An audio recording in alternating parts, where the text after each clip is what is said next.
After years of hype and amongst the chaos of a merger, Warner Brothers, DC, and Dwayne "The Rock" Johnson have delivered to audiences Black Adam.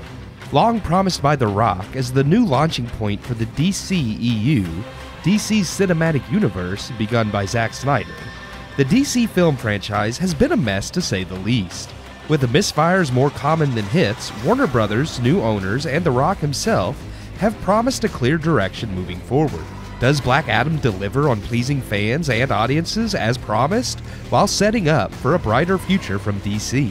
Directed by Jaime Collet-Serra, who previously directed The Rock in Disney's The Jungle Cruise, Black Adam reunites the two as The Rock plays the titular character born in the fictional country of Kahndaq, a blend of Muslim and ancient Egyptian culture.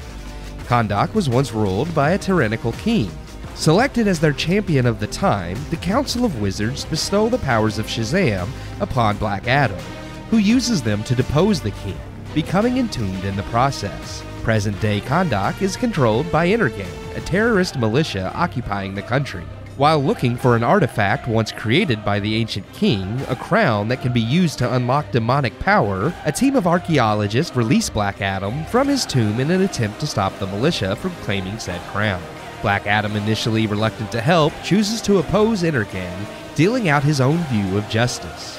Originally created as a villain in DC Comics, Black Adam was formed into an anti-hero through the years. The film chooses to jump straight into this rendition of the character, making him less outright villain and all anti-hero. While Black Adam's plot and characters are more or less par for the course for the overabundant comic book films out there, it does offer tons of entertainment and some hope for the DCEU. The Rock, if nothing else, is a professional entertainer who has his ear to the ground on what audiences want.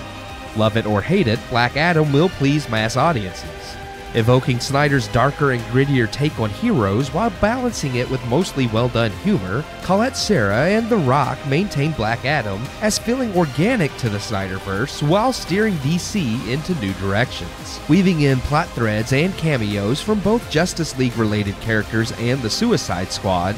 In one film, Black Adam unites parts of the DCEU that have felt mostly disjointed until now.